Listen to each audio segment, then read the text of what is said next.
আমরা যে টপিকটা নিয়ে কথা বলবো সেটা হচ্ছে কোষ বিভাজনের মিওসিস প্রক্রিয়া। আমরা জানি যে কোষ বিভাজন তিন ধরনের রয়েছে, সেই তিন ধরনের ভিতরে যেটা হচ্ছে মিওসিস বিভাজন প্রক্রিয়া সেটা নিয়ে আমরা কথা বলবো। মিওসিস কোষ বিভাজন প্রক্রিয়া হলো এমন একটি কোষ বিভাজন প্রক্রিয়া যে প্রক্রিয়ায় একটি কোষ বিভাজিত হয়ে চারটি কোষ তৈরি করে এবং এই বিভাজন প্রক্রিয়াতে নিউক্লিয়াস দুইবার কিন্তু ক্রোমোজোম একবার বিভাজিত হয় এবং উৎপন্ন যে অপত্য কোষ সেই অপত্য কোষে নিউক্লিয়াসে যে ক্রোমোজোমের সংখ্যা সেই ক্রোমোজোমের সংখ্যা মাতৃকোষে ক্রোমোজোমের সংখ্যা ঠিক অর্ধেক হয়।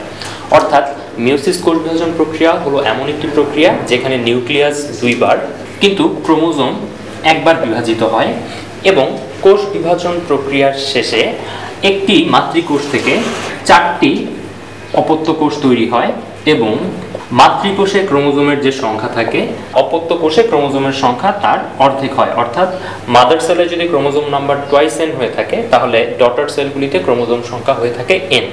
এবং এখানে আরও একটা জিনিস লক্ষণীয়, যদি একবার একটা কোষে কোনো মিওসিস ডিভিশন সম্পন্ন হয়ে যায় তাহলে সেই কোষটি আর কখনো মিওসিস ডিভিশনের ভেতরে দিয়ে যেতে পারে না। অর্থাৎ একটা কোষ কেবলমাত্র একবারই মিওসিস বিভাজন করতে পারে, এরপরে এই অপত্য কোষে যদি আবার কোনো বিভাজন হতে হয় সেটা অবশ্যই হতে হবে মাইটোসিস বিভাজন। কারণ n জাতীয় কোষ যদি আবার মিওসিস ডিভিশন করে তাহলে এটার ক্রোমোজোম নাম্বার হতে হবে n/2, মানে এর থেকে যে অপত্য কোষগুলো তৈরি হবে সেই অপত্য কোষে ক্রোমোজোম সংখ্যা হতে হবে n/2। n/2 ক্রোমোজোম বা অর্ধেকটা ক্রোমোজোম এটার আসলে কোনো অর্থ হয় না।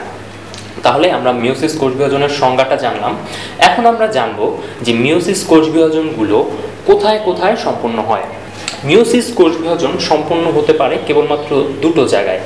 এর মধ্যে একটা হলো ডিপ্লয়েড জীবের মাতৃজনন কোষে এবং আরেকটি হলো হ্যাপ্লয়েড জীবের জাইগোটে। কাজেই আমরা দেখতে পারলাম যে মিওসিস ডিভিশন এই দুটো জায়গায়, ডিপ্লয়েড জীবের মাতৃজনন কোষ অথবা হ্যাপ্লয়েড জীবের জাইগোট, এই দুটো জায়গায় সম্পন্ন হতে পারে। এখন এই জিনিসটা আমাদের বোঝাটা খুব দরকার এবং এটা বোঝার জন্য ফার্স্টেই আমাদেরকে যেটা জানতে হবে সেটা হচ্ছে ডিপ্লয়েড কি জিনিস বা হ্যাপ্লয়েড কি জিনিস। ডিপ্লয়েড এবং হ্যাপ্লয়েড এই জিনিসটা সম্পর্কে আমরা সবাই একটা জিনিস জানি যে ডিপ্লয়েড মানে হলো টুয়াইস n, মানে হলো n, বা বাংলাতে বলতে গেলে অনেক সময় বইয়ের ভিতরে লেখা থাকে যে ডিপ্লয়েড মানে হচ্ছে দুই প্রস্থি ক্রোমোজোম আর হ্যাপ্লয়েড মানে হলো এক প্রস্থি, বা কোনো কোনো বইয়ে এক প্রস্থও লেখা থাকে ক্রোমোজোম। এখন বিষয়টা হলো যে দুই প্রস্থি ক্রোমোজোম বা এক প্রস্থি ক্রোমোজোম অথবা টুয়াইস n ক্রোমোজোম বা n ক্রোমোজোম এটা বলতে আসলে কি বোঝায়, এই জিনিসটাকে আমরা আমাদের মানুষের উদাহরণ দিয়ে আমরা বোঝার চেষ্টা করি। হ্যাঁ, আমরা সবাই জানি যে মানুষের ভিতরে ক্রোমোজোম সংখ্যা হলো টুয়াইস n, বা মানুষ হলো একটা ডিপ্লয়েড জীব এবং মানুষের ক্রোমোজোম সংখ্যা হলো আসলে 46টা। তো এই 46টা ক্রোমোজোম বা 23 জোড়া ক্রোমোজোম এর ঠিক অর্ধেক আমরা নিয়ে আসি আমাদের বাবার কাছ থেকে এবং অর্ধেক নিয়ে আসি আমরা আমাদের মায়ের কাছ থেকে। অর্থাৎ 23টা নিয়ে আসি বাবার কাছ থেকে এবং 23টা নিয়ে আসি মায়ের কাছ থেকে। এই যে বাবা থেকে 23টি এবং মা থেকে 23টি ক্রোমোজোম আমাদের সেলের ভিতরে অবস্থান করে, তারা সেলের ভিতরে আসলে কিভাবে থাকে আমরা জিনিসটা একটা ছবির মাধ্যমে দেখার চেষ্টা করি। এটা যদি একটা কোষ হয়, এই কোষের নিউক্লিয়াসে আমাদের ক্রোমোজোমগুলি অবস্থান করে।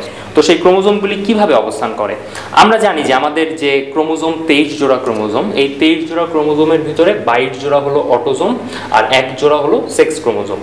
তো সেক্স ক্রোমোজোমের নাম আমরা সবাই জানি, ছেলেদের ক্ষেত্রে সেটা XY আর মেয়েদের ক্ষেত্রে সেটা হচ্ছে XX। আর বাকি যে 22 জোড়া ক্রোমোজোম অটোজোম, এই অটোজোমগুলোরও আবার নাম রয়েছে। এই অটোজোমগুলোকে নাম রয়েছে বলতে এদেরকে সংখ্যা দিয়ে চিহ্নিত করা হয়।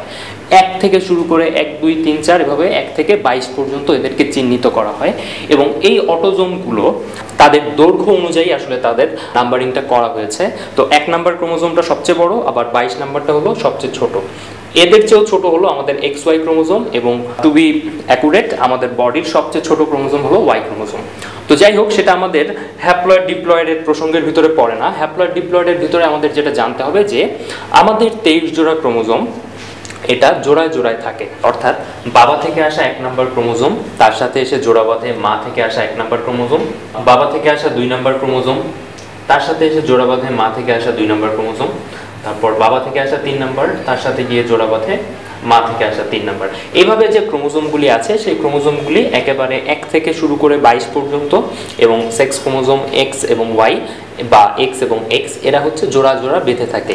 তাহলে কোষের ভিতরে আমাদের নিউক্লিয়াসের ভিতরে যখন বাবা থেকে আসা এবং মা থেকে আসা ক্রোমোজোমগুলি জোড়ায় জোড়ায় অবস্থান করে, তখন সেই অবস্থাটাকে বলা হয় ডিপ্লয়েড, বা যেটাকে আমরা প্রকাশ করি হচ্ছে টুয়াইস এন এভাবে। আর যদি সেই ক্রোমোজোমগুলি জোড়া বেঁধে না থাকে তাহলে সেগুলোকে আমরা বলি হ্যাপ্লয়েড, বা সেটাকে আমরা প্রকাশ করি এন, বা বাংলায় যেটাকে বলা হয় একপ্রস্থি ক্রোমোজোম।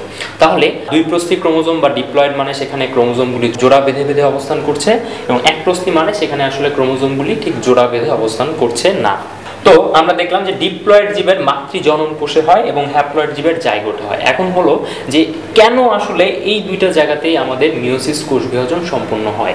আমরা জানি মিওসিস কোষ বিভাজনের মাধ্যমে ক্রোমোজোমের সংখ্যা আসলে অর্ধেক হয়ে যায়।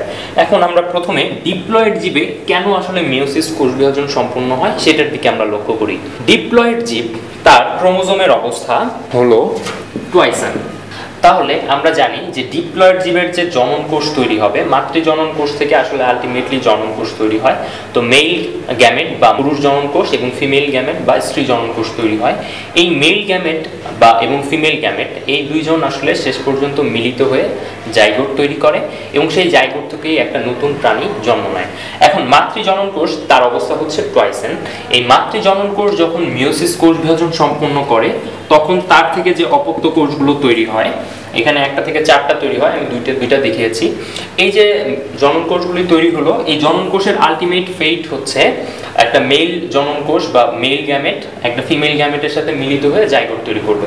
তাহলে এরা যখন মিলিত হবে, একটা মেল গ্যামেট এবং তার সাথে আরেকটা ফিমেল গ্যামেট যখন মিলিত হলো, তখন তারা যে জাইগোটটা তৈরি করবে, এন এবং এন মিলে সেই জাইগোটের মধ্যে ক্রোমোজোম নাম্বার টুয়াইসেন হয়ে যাবে।